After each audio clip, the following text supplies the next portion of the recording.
सलिला वेतवा नदी के तट पर प्रातः काल के इस शुभ मुहूर्त पर स्वागत करता हूं मैं आप सभी का डीडी न्यूज पर एक भारत श्रेष्ठ भारत के इस खास कार्यक्रम में।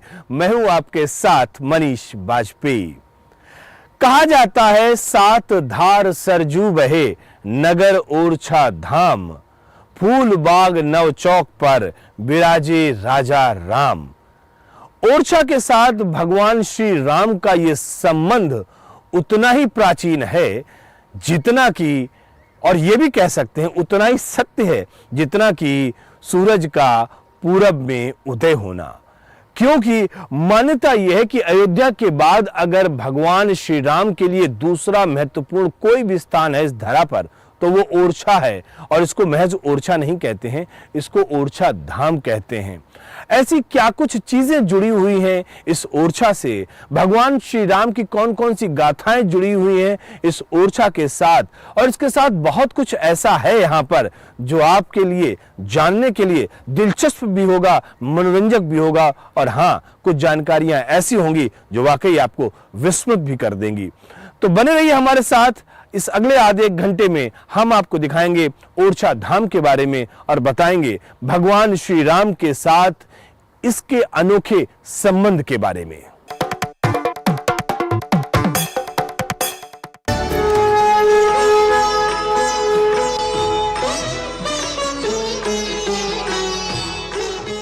श्री राम लला के दर्शन और उसके बाद राजा राम का अभिषेक, ये सौभाग्य राम जी की कृपा से ही मिलता है। सिया राम जय जय राम।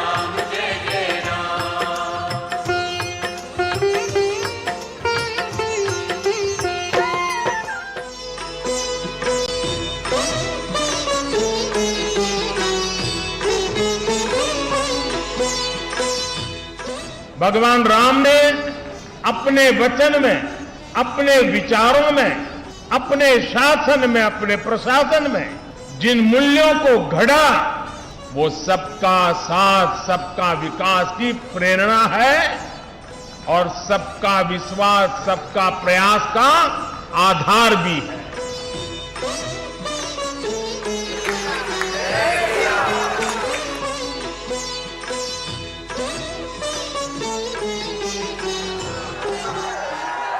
मैं अयोध्या की पुण्य भूमि पर प्रभु श्री राम से यही कामना करता हूं कि देश के जन जन की कर्तव्य शक्ति से भारत का सामर्थ्य शिखर तक पहुंचे।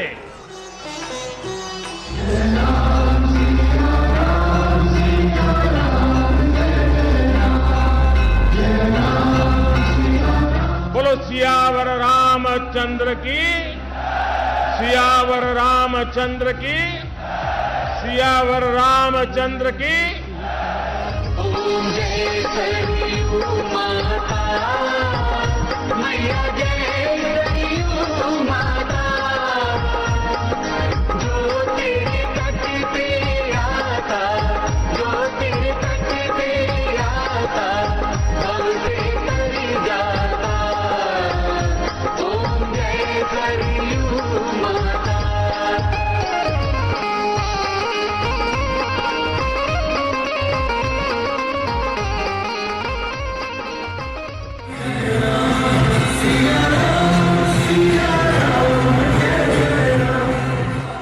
हमने त्रेता की उस अयोध्या के दर्शन नहीं किए, लेकिन प्रभु राम के आशीर्वाद से आज अमृत काल में अमर अयोध्या की अलौकिकता के साक्षी बन रहे हैं।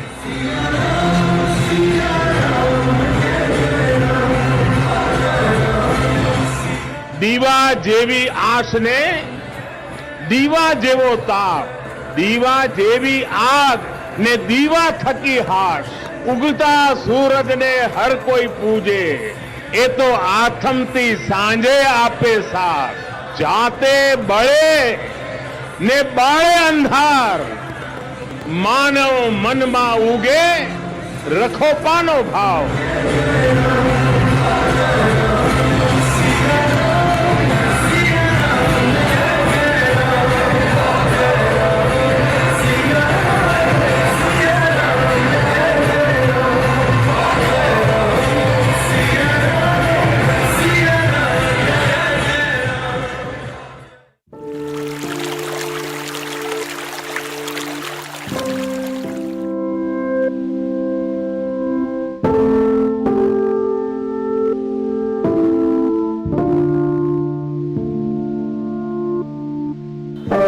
राजा अवध नरेश के दो निवास हैं खास, दिवस ओरछा रहत हैं शयन अयोध्या वास। तो आज भी एक मंदिर है हमारे हनुमान जी का, रोज यात्रा कराते हैं उनकी, अयोध्या से ओरछा, ओरछा से अयोध्या।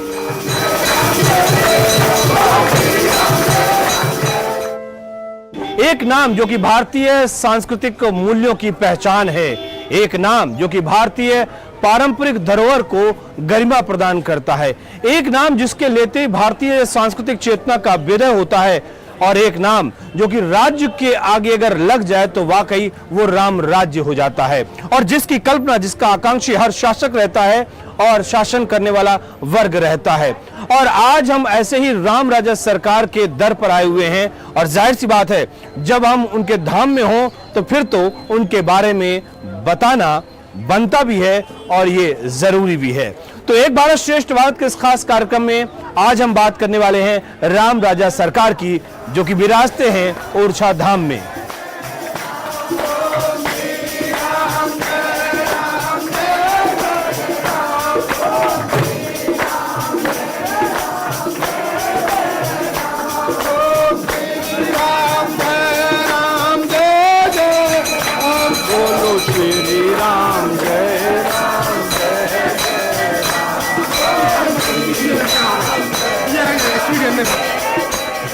मान्यता यह है कि भारत का यही कोई स्थान चुना गया कि जिसको राजा के रूप में पूजा जा रहा है। भारत में अन्य मंदिर भी हैं, भारत में किसी मंदिर में राजा के रूप में गन सैल्यूट की परंपरा नहीं है। अयोध्या में भी रामलला कहते हैं, राम राजा नहीं कहते हैं।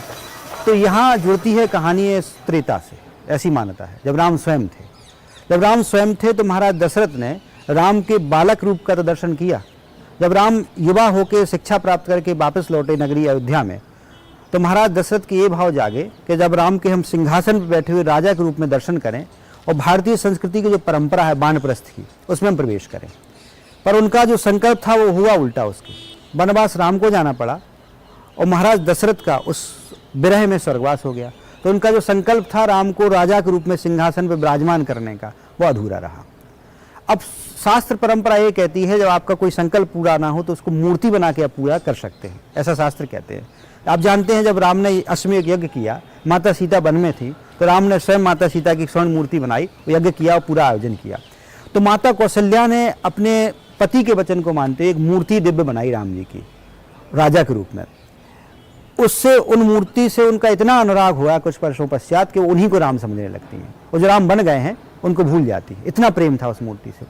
अब दासियों को ये लगा कि रानी ये पागल हो रही है राम के लिए, हर रोज उस मूर्ति को, वो दिव्य पवित्र नदी है सरजू, वहाँ स्नान के लिए ले आती थी। 13 वर्ष बाद उनकी दासियों ने माता कौशल्या से झूठ बोला कि आपके राम तो आ गए महल में और आप इस मूर्ति को राम को समझ रही हैं। जैसे ही उनके कानों में सूचना पड़ी राम के आने की, तो मूर्ति को उन्होंने वहीं छोड़ा और राम से मिलने पहुंची महल में।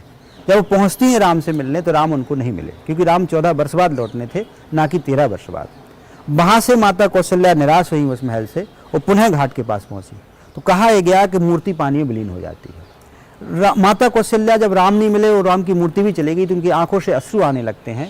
तो राम वहीं प्रकट होते हैं और वचन देते हैं, जब कलयुग आएगा तो आप हमें पुनः राजा बना पाएंगी और आप दोनों लोग इस धरती पर पुनः आएंगे।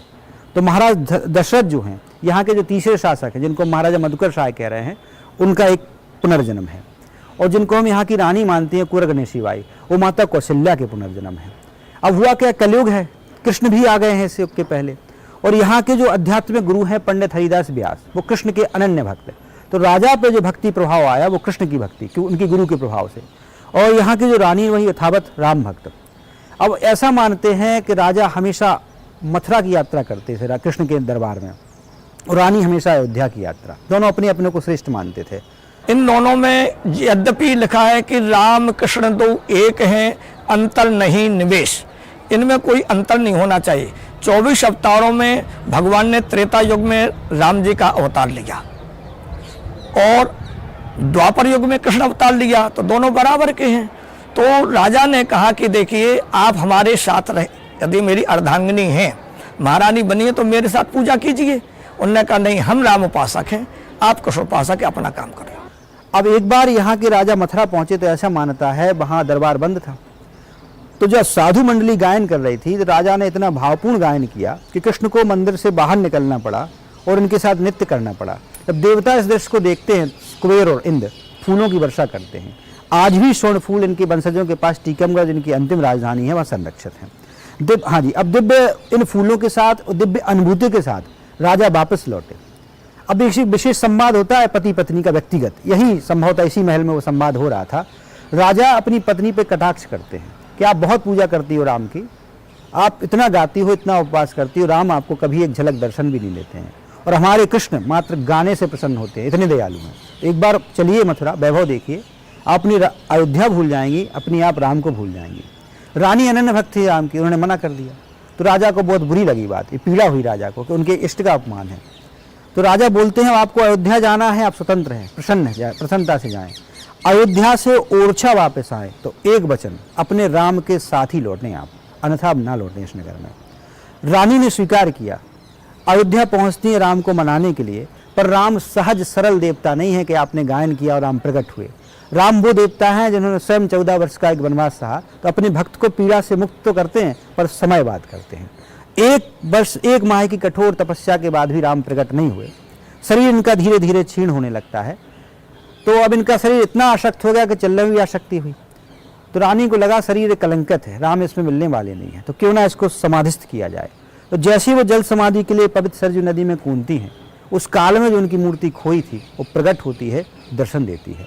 तो अभी जो इस मंदिर में आप दर्शन करते हैं उसी दिव्य मूर्ति के दर्शन करते हैं, इसलिए इसमें बड़ी दिव्य ऊर्जा है। पुष्पों का समर्पण, भावों का समर्पण, मन का समर्पण और मन से कह सकते हैं श्रद्धा भाव जो उपस्थिति है, दरअसल परमात्मा के लिए यही पर्याप्त होता है। दुनिया में बहुत सारे आपको श्री राम के मंदिर मिलेंगे, लेकिन राम राजा सरकार का मंदिर सिर्फ और सिर्फ ओरछा धाम में है, और इसीलिए इसकी मान्यता बहुत ज्यादा है। कहानियां, किंवदंतियां, कहावतें बहुत सारी हैं, बहुत कुछ लिखा भी गया है, बहुत कुछ लिखा भी जा रहा है, और इसीलिए हम आपको लगातार राम राजा सरकार की गाथा के बारे में बता रहे हैं। एक छोटा सा ब्रेक लेते हैं यहाँ पर, ब्रेक के बाद जब लौट कर आएंगे तो अभी कहानी चल रही है राम राजा सरकार की।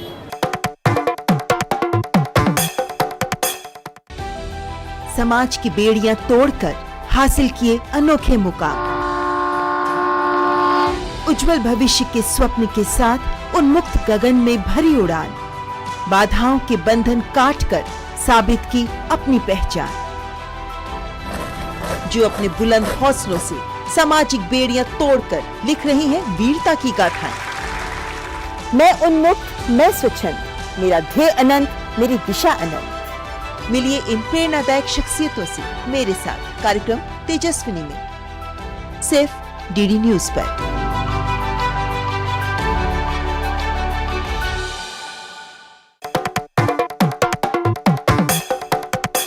Welcome back. ब्रेक के बाद एक बार फिर से आप सभी का स्वागत है डीडी न्यूज पर। एक भारत श्रेष्ठ भारत के इस खास कार्यक्रम में मैं हूं आपके साथ मनीष बाजपेयी, और ब्रेक पर जाने से पहले जिस जगह पर हम खड़े थे हम उसी जगह पर खड़े हुए हैं और सोच ये रहे हैं कि समय का कितना लंबा काल खंड गुजर जाता है। न जाने कितना पानी बेतवा की नदी में बह गया होगा, न जाने कितने घटनाक्रमों का साक्षी ये राम राजा सरकार का स्थान रहा होगा, लेकिन वाकई अद्भुत है ये कहानी। वाकई बहुत कुछ ऐसा है जो बताना है आपको, और यूं ही कोई श्रद्धा का केंद्र नहीं हो जाता। कुछ ना कुछ ऐसी खास बात रहती है उस व्यक्ति में, उस स्थान में, उस जगह में, जो सबको अपनी तरफ आकर्षित करता है और सबको अपनी तरफ श्रद्धा से झुकने के लिए मजबूर कर देता है। तो ऐसी कुछ बातें लगातार हम आपको बता रहे हैं राम राजा सरकार के बारे में। अब ये दर्शन तो हुए राम के, पर राम ओरछा आना था, राम को बिना राम के ओरछा आने के कोई मतलब नहीं था दर्शन के। तो रानी बोलती हैं कि अब हमें इससे मतलब नहीं है, आपको अयोध्या त्यागनी है और ओरछा चलना है। पर राम के लिए अयोध्या वो भूमि है जो सबसे प्रिय भूमि है इस धरती की। राम के लिए अयोध्या त्यागना बहुत मुश्किल है। जब उस काल में राम ने अयोध्या त्यागी है तो माता कैकेयी ने वचन लिए थे 3। इस काल में राम जब स्वयं अयोध्या त्यागने को तैयार हैं तो वो 3 वचन यहाँ की रानी से लेते हैं। पहला वचन, अयोध्या की जो यात्रा है यहाँ से ओरछा तक की वो पैदल होगी, और एक विशेष नक्षत्र, नक्षत्रों का राजा जिसे हम कहते हैं पुष्य नक्षत्र, वहाँ होगी। दूसरा वचन, जहाँ हमको पहले विराजमान किया जाएगा वहाँ से फिर कम भी हटेंगे नहीं। और तीसरा अति महत्वपूर्ण वचन, इस क्षेत्र में, इस देश में जहाँ हम जा रहे हैं वहाँ एक ही राजा होंगे, वो हम स्वयं होंगे, इसके अलावा कोई राजा नहीं माना जाएगा। तब से लेके आज तक हमारे इस नगर की व्यवस्था में कोई राजा नहीं माना गया है। देश बदलता है, लोकतंत्र आता है, नए राजा आते हैं। आज के चीफ मिनिस्टर कहे जा सकते हैं, इसके गवर्नर कहे जाते हैं। इनके साथ एक विशेष प्रोटोकॉल होता है, एक तो रेड लाइट और एक इनके साथ गन सैल्यूट। आज तक इस नगर में कोई भी चीफ मिनिस्टर रेड लाइट लगा के नहीं आता है, या तो उसकी रेड लाइट निकाली जाती है, उसको छुपाया जाता है। गन सैल्यूट ना तो किसी चीफ मिनिस्टर को दिया जाता है यहाँ पर, ना ही किसी गवर्नर को दिया जाता है, क्योंकि यहाँ पर एक ही राजा है, वो राम स्वयं है। दरअसल जब भी हम किसी तीर्थ स्थान पर जाते हैं, धार्मिक केंद्र पर जाते हैं, तो मन मस्तिष्क में बहुत सारे विचार अपने आप कौंधते हैं। अगर आप पूरे भारत की बात करते हैं, सनातन धर्म की बात करते हैं, तो ऐसा लगता है कि भारत का हर एक शहर उसकी गतिविधि का केंद्र या तो कोई ज्योतिर्लिंग है या फिर कोई शक्तिपीठ है, और या किसी आराध्य का देव का स्थान। अगर हम ओरछा की बात करते हैं तो ओरछा में राम राजा सरकार का ये जो स्थान है, ये वाकई यहाँ पे पूरे के पूरे ओरछा के आर्थिक गतिविधियों का केंद्र भी कह सकते हैं, क्योंकि ओरछा में अगर टूरिज्म है तो उसका एक बहुत बड़ा कारण यह है कि यहाँ पर राम राजा सरकार का मंदिर है, और इसकी वजह से न केवल प्रत्यक्ष बल्कि अप्रत्यक्ष तौर पर न जाने कितने लोगों का रोजगार यहाँ पर चल रहा है, न जाने कितने लोगों की आजीविका है, और इसीलिए हर कोई शुक्रगुजार है राम राजा सरकार का, क्योंकि उनकी वजह से उनका ये जीवन चल रहा है।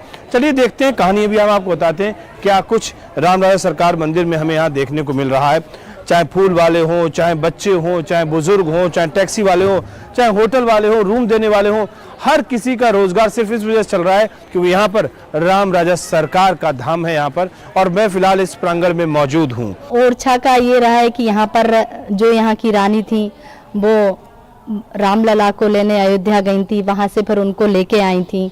तो बताया गया कि राम जो राजा जी हैं, राम जी, उन्होंने 3 शर्तें रखी थी, जैसा कि सर ने बताया कि एक तो वो राजा की तरह रहेंगे, दूसरा जब वो आएंगे तो उनको कहीं भी रखना नहीं है, कहीं रखा तो फिर वहीं रह जाएंगे। तो कोइंसिडेंटली वही हुआ कि वो किचन में रखे और वहीं रामलला विराजमान हो। ओरछा एक ऐतिहासिक नगरी है जहाँ साक्षात रूप में भगवान राम राजा जी विराजमान हैं, और इनको देखने के लिए पूरे विश्व से दर्शनार्थी आते हैं।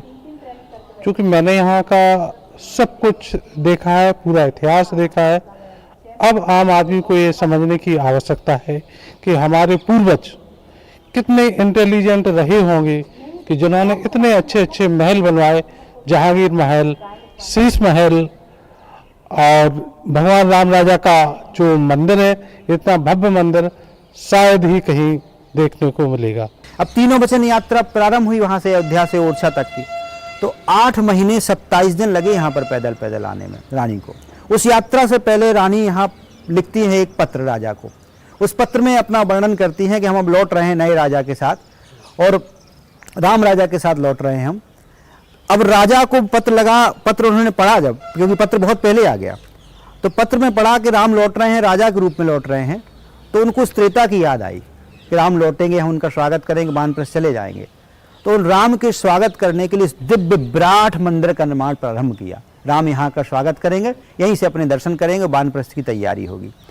पर इतना विशाल मंदिर है, आज देखिए मशीनरी है, अयोध्या में दिव्य भव्य मंदिर बनने जा रहा है, 2024 में होगा पूरा, सारी मशीनरी के पश्चात। इसका गर्भगृह भी तैयार नहीं था, इतना विशाल मंदिर था ये। रानी इतनी भाव विभोर थी राम के साथ, शर्त भूल गई क्या शर्त है, सीधी ले जाके अपने महल में विराजमान कर दिया। वहाँ राम चिरस्थायी हो गए, वहाँ से फिर राम को हटाया नहीं जा सका। पर बाद में जब मंदिर तैयार हुआ तो प्रयास हुआ, पर वो नहीं हटे। अभी एक मान्यता और जुड़ती है कि राम इस कलयुग में, उसमें तो अकेले गए थे राम त्रेता में, इस समय राम साधुओं के साथ अयोध्या से ओरछा आए, क्योंकि साधुओं ने राम को इस बार नहीं छोड़ा। जब साधु यहाँ पहुँचते हैं, राम नहीं रुक जाते हैं, तो साधु नीरस हो जाते हैं कि बिना राम के अयोध्या का कोई अर्थ नहीं होगा। तो राम वचन दिए कि हम दिन में तो अब ओरछा ही रहेंगे, किंतु रात्रि में हम अयोध्या पहुँचेंगे। तब से हमारे यहाँ गाया जा रहा है कि राजा अवध नरेश के 2 निवास हैं खास, दिवस ओरछा रहत हैं शयन अयोध्या वास। तो आज भी एक मंदिर है हमारे हनुमान जी का, रोज यात्रा कराते हैं उनकी, अयोध्या से ओरछा, ओरछा से अयोध्या। आज भी हमारी परंपरा है, जब शयन आरती होती है तो दिव्य ज्योति हनुमान जी महाराज को दी जाती है, हनुमान जी महाराज ले जाते हैं वहाँ पर। और सुबह इसलिए मंदिर आप देखते हैं, मंदिर खुलने की बंद होने की परंपरा में बहुत जल्दी मंदिर खुलते हैं, पर यहाँ राजा हैं, सुबह 9 बजे खुलता है, राम राजा के रूप में उठेंगे। भोजन की आरती होती है दोपहर में, हर एक मंदिर खुला रहता है, राजा विश्राम पे चले जाते हैं, दिन भर ये मंदिर बंद रहता है चाहे कोई भी आए। और रात्रि में फिर सीधा 7 बजे खुलेगा, अंत में आरती होगी फिर हनुमान जी महाराज इनको अयोध्या ले जाएंगे। हमारे साथ यहाँ पर हरदोई से एक परिवार आया है, प्रतीक दीक्षित जी हमारे साथ में, हम उनसे बात करते हैं। दीक्षित जी, आप हमको ये बताएं कि आप यहाँ पर आए हुए हैं, परिवार के साथ आए हुए हैं, इतनी दूर से आए हुए हैं, यहाँ पर क्यों आए हैं, आने का प्रयोजन क्या है आपका? देखिए, राम राजा सरकार की नगरी ओरछा में मैं पहली बार आया हूँ।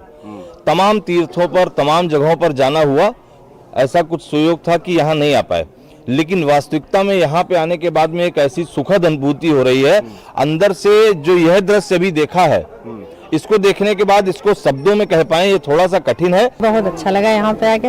अच्छा, इस दृश्य देख के तो बहुत ही खुशी हुई। आप बहुत खुशी हुई। संदीप जी, इस पूरे के पूरे प्रांगण में आप यहाँ पे लगभग नियमित तौर पर आपका आना होता है। इस प्रांगण की एक ऊर्जा के बारे में बताइए, आप कैसी ऊर्जा का यहाँ पे अनुभव करते हैं आप?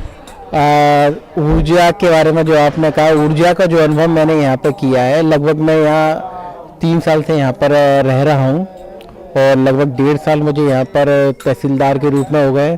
चूँकि तहसीलदार ओरछा राम राजा मंदिर के व्यवस्थापक भी होते हैं, तो चूँकि यहाँ की जितनी व्यवस्थाएं उनमें सहभागिता रहती है हमारी। तो ऊर्जा के बारे में जो आपने कहा, तो ऊर्जा तो यहाँ की ऐसी है कि एक बार जो व्यक्ति मंदिर में प्रवेश कर जाता है और जब प्रभु की मूर्ति के दर्शन हो जाते हैं, तो ये चीज़ तो फिर उसकी अंतरात्मा ही बता सकती है कि ऊर्जा कैसी होती है यहाँ पर। वाकई हमने बहुत लोगों से यहाँ पे बात की और उनके सबके अपने अपने अलग अलग अनुभव होते हैं।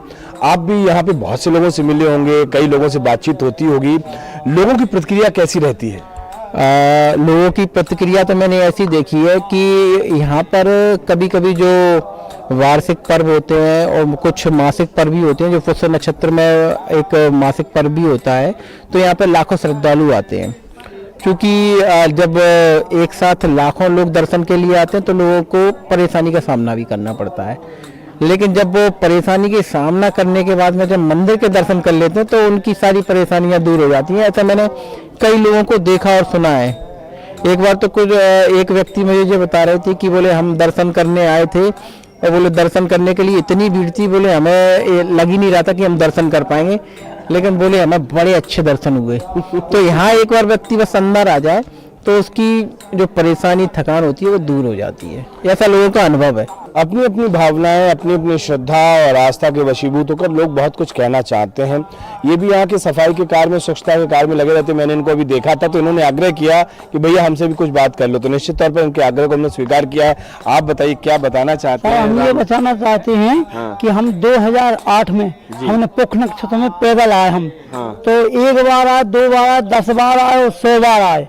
जब 100 बार आए तो हमारा मन यहाँ लग गया। जब हमें हमारा मन यहाँ लग गया तो हम फिर यहाँ से जाना ही बंद कर दिया। हमने आ गए हम तो जाना हमने बंद कर दिया। अब जब हम यहाँ पे रहे तो हमें ये लगा कि यहाँ बहुत सुकून मिला है। हमें ऐसे लगा है कि हमारी नई जिंदगी बन गई हो। अच्छा। जी हाँ, तो जब हम यहाँ पे रहने लगे तो हमें सब लोग साथ देते हैं और राम राजा सरकार की ऐसी कृपा, ऐसी मर्जी हुई है कि हमें प्रेरित हुई है कि ये हनुमान जी महाराज का मंदिर है, इसमें हम झाड़ू पोंछा लगाए थे। तो एक दिन रात में हमें ऐसा सपना हुआ कि भूखे को भोजन कराना चाहिए और प्यासे को पानी पिलाना चाहिए। तो हमने कहा ये कैसा होगा, और हमें नींद आई, हम सो गए। हम 4 बजे उठे तो हमें 2, 4, 10 बंदर आसपास में दिखे। तो हमने कहा रात की बात ये सही है, बिल्कुल सच है, भूखे को भोजन कराना चाहिए। उसी दिन से हमने चालू कर दिया भोजन लाना, मांगना और ले जाना जंगल में उनको खिलाना। आज साहब हम ले जाते हैं खिलाने के लिए, तो हम अगर बैठ गए तो वो गोद में आके खाते हैं। दिन भर की कई प्रहर की आरती के बाद में अब वक्त हो गया है भगवान राम, जो कि राम राजा दरबार कहा जाता है, वो अब जाने के लिए तैयार हैं अयोध्या के लिए। और कहा माना यह जाता है कि अब वो अयोध्या में जाएंगे और रात्रि विश्राम अयोध्या में करेंगे। और ये प्रतीक है उस बात का, जब शाम की जो आरती हो रही, शयन आरती जो हो रही है, उसमें अब ये एक संकेत है। अब ये भी कहा जाता है कि भाई भगवान राम रात में कैसे अयोध्या पहुंच जाएंगे। यही हनुमान जी, इन्हीं के बारे में ये कहा जाता है कि ये भगवान श्री राम को अयोध्या लेकर जाएंगे रात्रि विश्राम के लिए। तो यहाँ से अब ये आरती हनुमान जी के आ गई है और अब यहाँ से जय राम जय जय राम, बैठ जाओ। उधर चले जाओ, उस साइड से आओ। उस साइड में जाएंगे।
बहरहाल ओरछा धाम से फिलहाल इतना ही।